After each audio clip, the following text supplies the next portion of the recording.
Right, there we go. Alright, so if you're watching this, then I want to ask you for your help, okay? And that is, I want to ask you for your help in trying to help me end war, right? Now, at the moment, I'm just talking about coming up with a theoretical way in which war can be ended. Now, I do believe that I've covered at least most of the bases.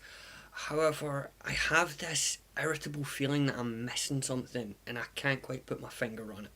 So I'm hoping that you guys can see it, whatever it is that I can, that I feel like I'm missing, and then help me brainstorm about it. I mean, even if you don't, I'll just go away and I'll think about it, making a video on it. But, right, so what I've got so far is, well, first of all, there's two ways in which I'm sure that you can't dispute war would be ended, right? So, but they're not realistic, right? So one would be just wipe out all humans. I mean, there you go, right?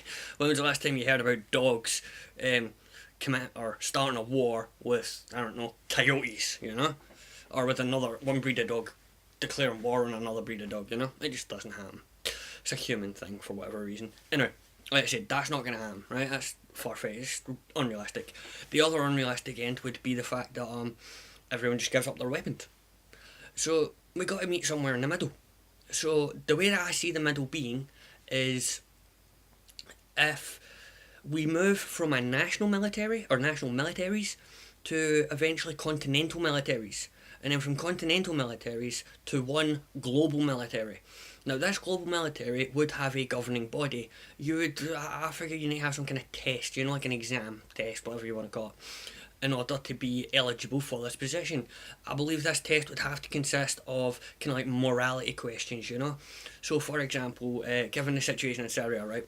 So, there was chemical weapons used. Now, it is open to the interpretation on who it was that used it, especially considering the fact that we bombed the evidence before the investigators could investigate. Now, I don't know about you guys, but that seems oddly suspicious to me. Now, so in my opinion, it's open to interpretation on who it was that actually used it, but that would be the question. Now, I think anybody who's reasonable and logically minded would agree that, well, maybe you should wait for the investigation to finish, never mind start, and then look at the results of what it produces, and then act accordingly, you know? If you are going to use military action, it should be proportionate to what's needed, you know?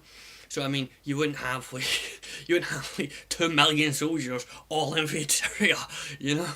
It would be a bit over the top to say the least. But in all seriousness, let me get back on the main topic. So, obviously, you'd have this global military. We would need to go back to the Middle East. Now, when we first went to the Middle East, we drew in the borders for countries without actually consulting or considering the people on the ground, people it actually affect. We just done it to suit us. So we would need to go back and we would actually need to draw the borders in order to suit people on the ground.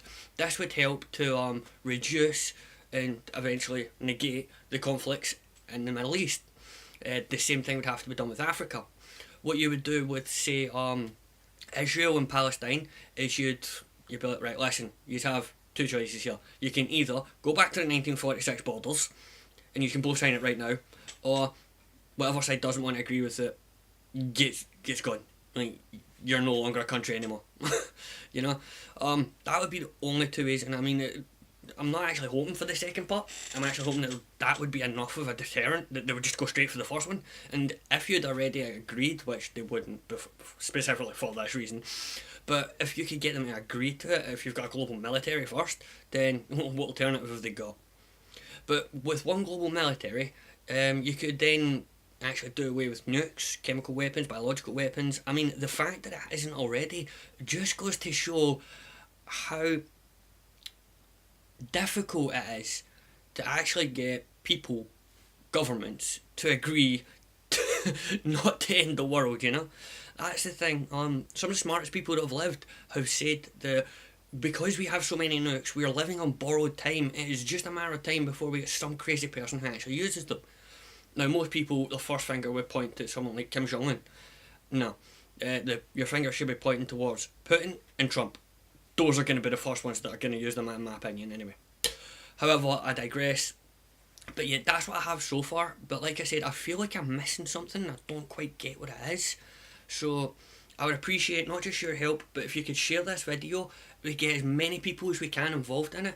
And to be honest with you, I have no doubt in my mind that we could come up with a solution. And I mean, let's be serious here. Come on, how cool would that be? Like, how cool would that be to be able to say to your great grandkids or your grandkids, depending on how long you live, obviously, that you helped to bring about the end of war? I mean, come on, you know you want to.